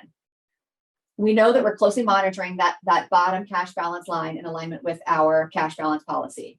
So our targeted cash balance is 5 million. 5 million. And we use that as a benchmark that says that when we get close to $5 million, we need to make some decisions. We need to say, okay, we either need to raise revenue or we need to reduce expenditures or some combination of both. And so 5 million is our target to make sure that we are having conversations about what's happening on the revenue side and the expense side to impact that cash balance benchmark. And so some caveats at the bottom. We are very carefully watching economic indicators, state and local revenue, state as we move towards the biennium budget cycle. Local revenue, we know that the big trigger on our end is income tax. And again, carefully monitoring how much inflationary pressure we continue to get on our expenditures. We did have some COVID relief dollars. We do still have some left. They are restricted for learning recovery. We're moving through those. We ran some summer programs. We're running some after school programs. We'll run more summer programs next summer. So what's left is restricted. And so we'll continue to move forward with those. They have a September 30th, 2024 expiration date. So we'll continue to spend down those COVID relief dollars in accordance with the restricted funds. At this point, if you look at the cash balance, and using $5 million as the benchmark, that would tell you that perhaps we need to be thinking about new money, collecting new money, full new money sometime in 26. Mm-hmm. So that would lead me to believe that we need to be looking for new money in 24 or 25. There is a path to that allows for a phase in, and given our expenditures and the slope of our cash balance, I feel like that might be a good solution for us. We're still a little bit away yet, so we'll continue to watch the second half of income tax, carefully watch the biennium budget cycle, again, pay attention to inflationary pressure on expenditures. And then, we're also, as we saw earlier tonight, we're, working towards a primary facility master plan that, would impact the way that some of these look too, depending on, how the structure of the primary ends up looking. So, looking towards that alignment as we move to the next, kind of 2 to 3 years. But, overall, in the short term, really strong forecast. Given all the caveats that I mentioned. Income tax is always the biggest trigger for us. But, I feel like our assumptions are, I feel good about them. We've debated them at length in finance committee, and I feel pretty good about where we are with them this year. So I don't feel like the levy is almost further along. We knew it was coming. I feel like, at least for us, when COVID hit, it was a little more nerve-wracking for a second, right? Of not knowing recovery and not knowing how we would stretch it. Mm-hmm. Just to look at it. Well, I think it's important to remember. I mean, we if you look at those two chunks of federal COVID dollars, that's $1.9 million. I mean, those we haven't spent all of that so far, but that helped. I mean, we were able to shift some expenditures, things that we needed to do and wanted to do and were important to the different plans that we had in different buildings. Correct. Absolutely supported that cash balance. And allowed us to have a little more financial stability during that time. So it was important. Well, there was a period too when the state said we're cutting state funding, which had never, ever happened before. Like when you said that, they cut it, and then you didn't know what we were getting. And we had no idea what to expect. We had no idea what to expect. No idea what to expect. Yeah, I mean, that happened in May. Our fiscal year ends June 30th. Right. I mean, we were 10, 12 through the school year. Right. 10, 12 through the fiscal year. And they say, hey, you're going to get a I don't remember the percentage now. I think I blocked it. from Yeah. memory, It but- was, it was enough that you almost went through a period of, oh, well, we have to write a check to the state. I think some districts absolutely got that. Do we have to pay them back? Yeah. Yeah. The money we've already spent. Well, all right, thank you. Are there any other questions or? Because this will show up later in the meeting for our approval. Thank you.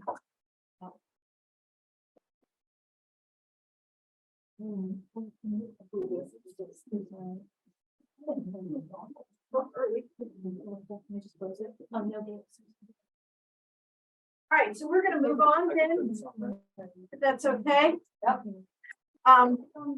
Board of Education reports the Finance Committee did not meet so that we could have that presentation this evening. So we'll talk about Citizens Advisory. Nancy? Okay. Well,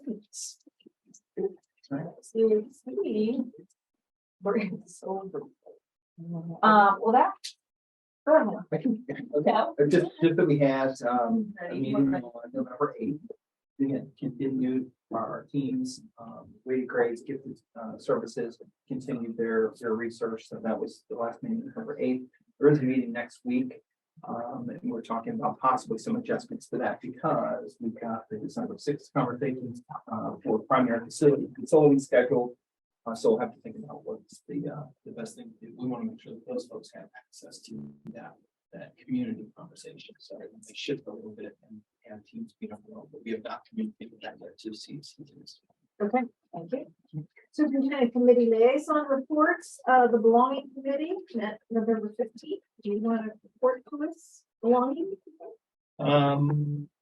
Yeah, I can share it. We did have our last meeting on November 15th, and we continue to focus on the idea of belonging. We actually had talked a lot during that meeting about plans for today's Professional Development Day. I know at our high school specifically, they moved forward with those important conversations. They were looking at student data, student feedback, and what students are sharing in terms of their thoughts on belonging and how they feel about that concept here at school. So excited to hear the belonging including to hear back from that high school team who presented today. So I'm excited to hear about the conversation that happened at that school level. We shifted gears a little bit to the other programs based on the current events. When does the collaborative meet? Their meeting, it's I believe it's 13th. December 13th. Yeah.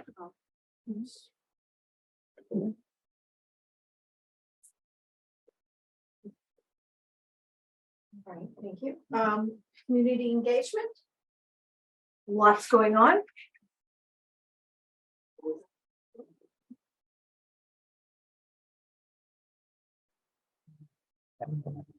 No, go ahead. Yes. Sports events, drama events. Model UN events. Number of. None of the other, meetings, right, school foundation. I did attend the school foundation meeting. They actually had a great foundation meeting. They have decided to have fewer meetings during the year in hopes that they can get more people to come, and it did.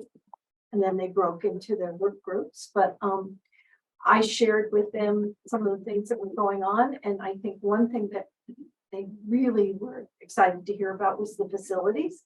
So I ended up showing them the worksheet that the architect has put together, the kind of the timeline, and there was a lot of robust discussion on that. And then I just saw that they had their fundraiser at W over the weekend, they raised. Yes. 15 million.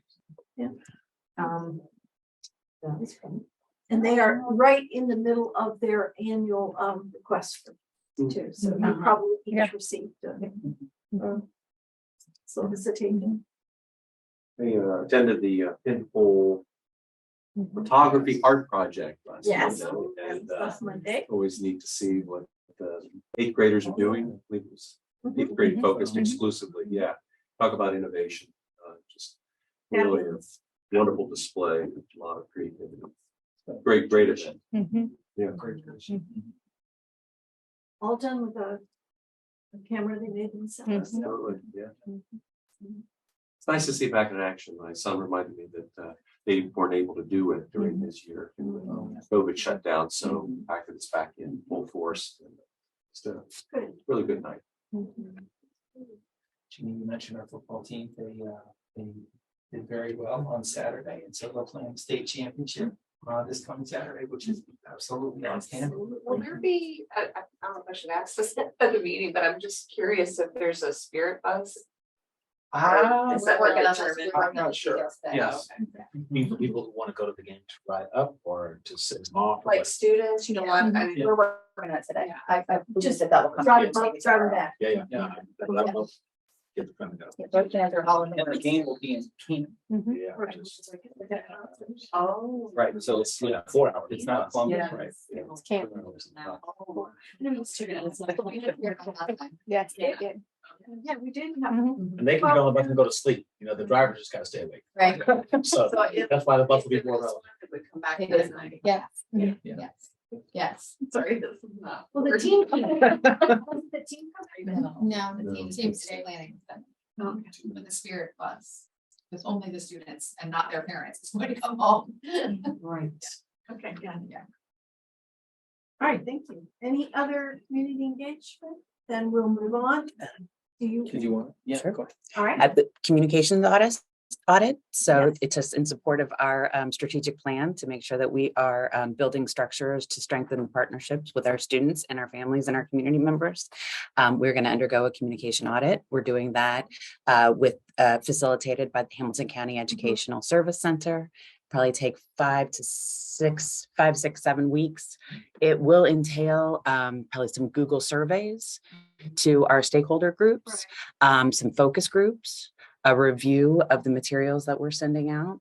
And then the Hamilton County ESC will kind of give us some feedback on all of those things, and then we can use them. I'm excited about using some of that to immediately in our redesign of the website. And so there's some things that we can immediately be doing based upon that. So As I read through your report, it's one of the groups also those people who, like the 0 to 5 people who don't have kids yet. I mean, As a focus group, because I think that. as a We've already focus group, found I'm out not sure. that The Golden Cowboys, once you give them some information, they really like being informed and reach out to do more things. So. That is definitely a group that we've identified that we'd like to be more closely connected with.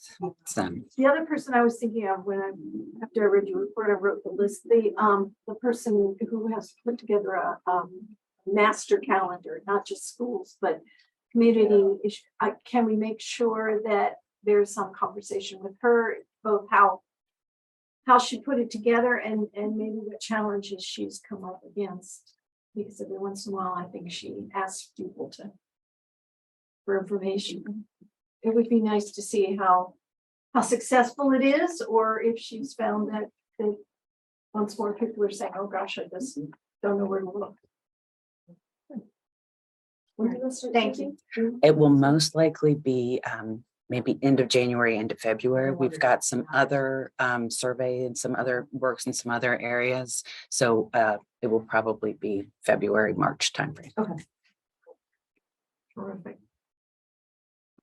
All right, facilities, I know that you're having a meeting tomorrow. Oh, so My report. this will go on. from there. I got you. Okay, great. 4 to 5. All right, planning and goal setting, did not meet. There will be something coming up, but right now, it's nothing to report. Policy review, if you don't mind, I'd like to hold that off till we get to the Board of Education report, because we're gonna have a second reading on and approve a number of those policies down there. And so we go down to student achievement. So we did not have a different Leaders 15 meeting in November. Our next meeting is scheduled for December 22nd. But connected to student achievements, some conversations today were related to our most recent data on our district report card, school report cards, looking at student data, all with the goal of helping to drive instruction and understand individual student needs. And it had a particular study, or particular focus on growth. You know, that achievement will say one thing, student growth will say another. So we're really continuing to focus on how do we move students from where they are right now to grow at every level, whether students come in high achieving or when students are struggling. We want to make sure that we're moving them from that point forward. So good conversations today around that during our PD day. All right, thank you. And if we move on to the Board of Education report, we have a number of policies for which we had a first reading and went over them at our last meeting. I don't know that anyone has had any further questions. So I'm going to go on to the next thing, which is to approve a resolution of appointment to Great Oaks Career Campuses Governing Board, which would set Toya Wood up for another 3-year term. And if that's acceptable to all, may I have a motion to approve the Board of Education report? So moved. And a second? Second. Roll call? Mr. Bellmeyer, Yes. Mr. Thomas, Yes. Mrs. G, Yes. Mrs. Zoller, Yes. Mrs. Barger. Yes. Thank you. Treasurer's report. Thanks, Jeannie. Item A, approval of the minutes from the meetings on the regular meeting on October 24th and the planning meeting on November 16th. Item B, approve the statement of revenues and expenditures for month ending October 31st. Item C, accept with appreciation the donations listed on the agenda. Item D, the November appropriation adjustments. Item E is approval of the 5-year forecast that we reviewed tonight. And item F is the annual resolution requesting authorization to file the modified tax budget. The county tax budget is the next step in the formal budget process. The tax budget, the county auditor has a modified version that we all public school districts in Hamilton County use, but because it's different than the original full version, every year we have to actually authorize the use of that form that the county auditor has requested that we use, which I am in full support of, so I appreciate your support. Item G, approval of the report, please. Right. May I have a motion to approve the report? So moved. Second? May I have a roll call? Mr. Thomas, Yes. Mrs. G, Yes. Mrs. Zoller, Yes. Mrs. Broderick, Yes. Mr. Feldmeyer. Yes. Thank you. Is the county on a fiscal year that hooks up with the state of June to July? I think the county runs a calendar year, but they approve our budgets based on fiscal year. They're all different. Yeah, well, yes. Oh dear. Yeah, in fact, when you look at the budget commission schedule, schools, cities, and then there's, I think the city of Cincinnati actually has its own separate schedule. Yeah, they have separate meeting dates to approve school districts. Thank you. Superintendent's report. Thank you, Jeannie. Number 1 is recommendation to approve resignations that have been submitted. Number 2 is a recommendation to approve resignations specifically for the purpose of retirement. And so we are excited. It's bittersweet, but excited for Dave Rensberger, who will retire after 23 years in Wyoming. He's currently in 8th grade science. He's been the co-chair or the chair for the science department for really most of his career. He's really been a leader in the science department. So super excited for him. And then Carrie Smith, who will retire at the end of the year with 30 years of experience. And she's worked at each building level, and she's been a class advisor, and she really enjoys her time also as a golf coach and makes great connections with kids within that role. So it's nice to celebrate people who've made that amazing impact, especially when you hear kids talk about them all the time. So pretty cool. So congratulations. Number 3 is a recommendation to approve 2 athletic supplemental contracts. You can see these are for high school boys reserve basketball and middle school basketball. Number 4 is a recommendation to approve this non-athletic supplemental contract. This is for man counts, and so Stephanie O'Hara will support students who are participating in that program. Number 5, recommendation to approve the auditorium manager substitute work. And so this is work that Scott Powers has already completed to pitch in with that. Number 6, similar to that, is a recommendation to approve Scott as an auditorium manager to fill the needs of the work that's set up for the remainder of the year. And this works with the resignations we Yes. received earlier, so we'll have a nice smooth Yes. transition. Yep. All right, Yep. thank you. Number 7 is a recommendation to approve an after-school program teacher. And so Josh Jones is going to be part of that, that support for students, which is great. Number 8, recommendation to approve home instruction. And this staff member will be supporting students that have special needs. And number 9, a recommendation to approve a student auditorium worker. So Chloe Knapp will be helping out within the auditorium. Okay. And then if you look at Yeah, this is. item B, we've got, we've talked a lot about opportunities, student opportunities for travel. So we have 3 opportunities for travel here. So the high school. She says if she has enough people, she'll go looking for chaperone. All right, well, we're jumping pretty fast. Columbus. So our junior class will lead convention. We're excited about that. It is a 121-mile trip to Columbus. But they have a great time Around there. every time. Oh, yes, they do. That's And Model UN, which has incredible experiences. So this is for middle school in Columbus. And then, yes, Mr. Thomas, there is a trip to Morocco. I hear you might have some interest in. Happy for the student. Yes. Yes. Oh, it looked awfully good. And it goes back, these go back to the conversation we had about our distinguished alumni who actually, made some choices in life based on travel that she had while attending Wyoming. Yeah, right. Which I think is phenomenal that the benefit from these trips sometimes come right away. Sometimes you reflect years later in life and they became, they were a catalyst for decisions that are made, which are powerful. Absolutely. What I love about this trip too, you just don't have that opportunity in life very much, is to go with a beloved teacher to see these places. Yeah. And she actually lived in Morocco for a period of time, so it's, in some ways, it's like her own life. Wow. Which I think would be Yeah. Wow, it's an incredible opportunity for the kids. Right, thank you. Others. That's interesting. Fairly long. 4,252 miles. I looked it up just out of curiosity.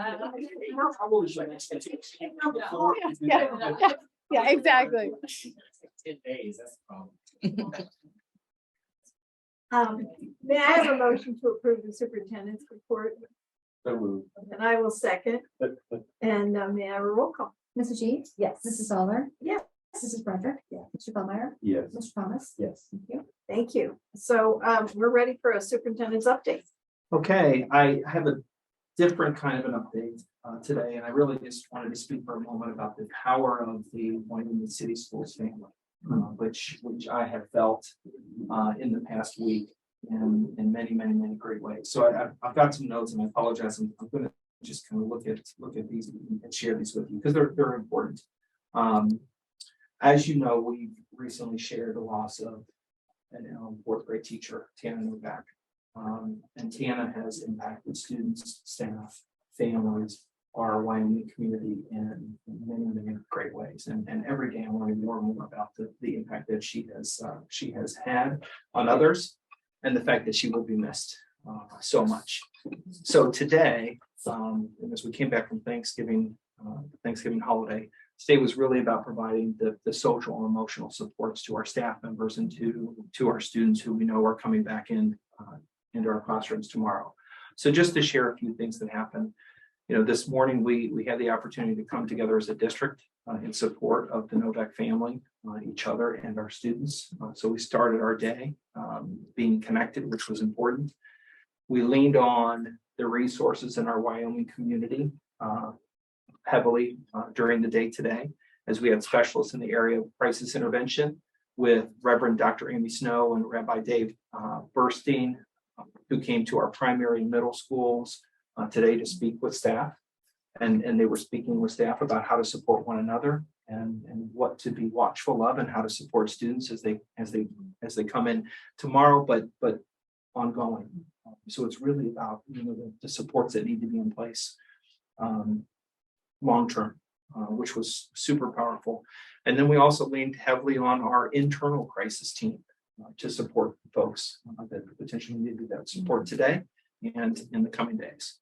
Another thing that we worked on today is communication, communication about specific plans for when students return that are being shared with staff members, being shared with families, so that everyone's on the same page and in terms of how we can best take care of students in school and at home.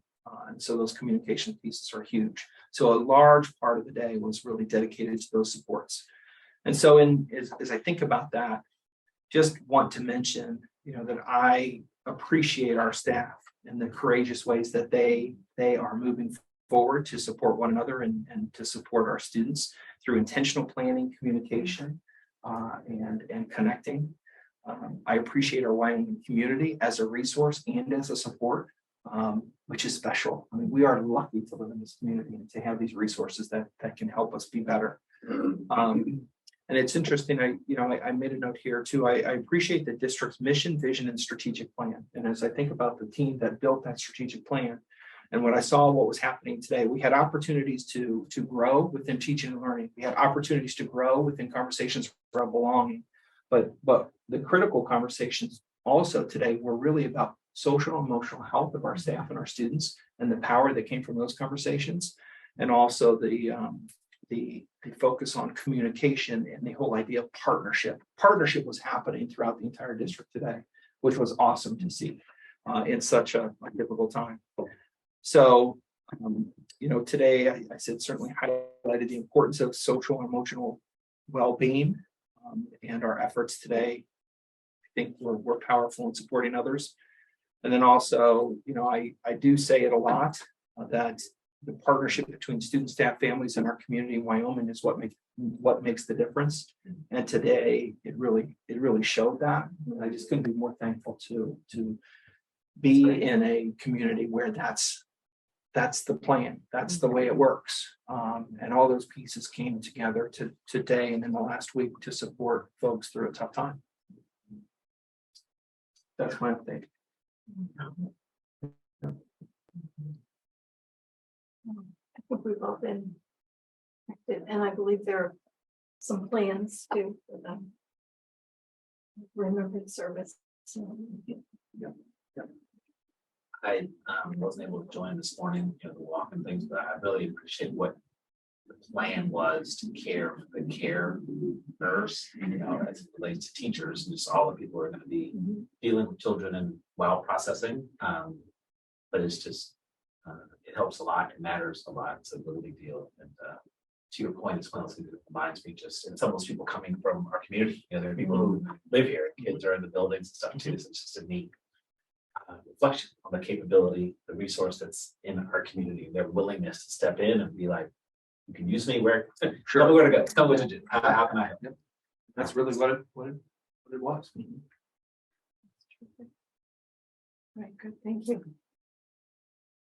I believe that brings us to the end, which if it had been a 7 o'clock meeting, would be a record break.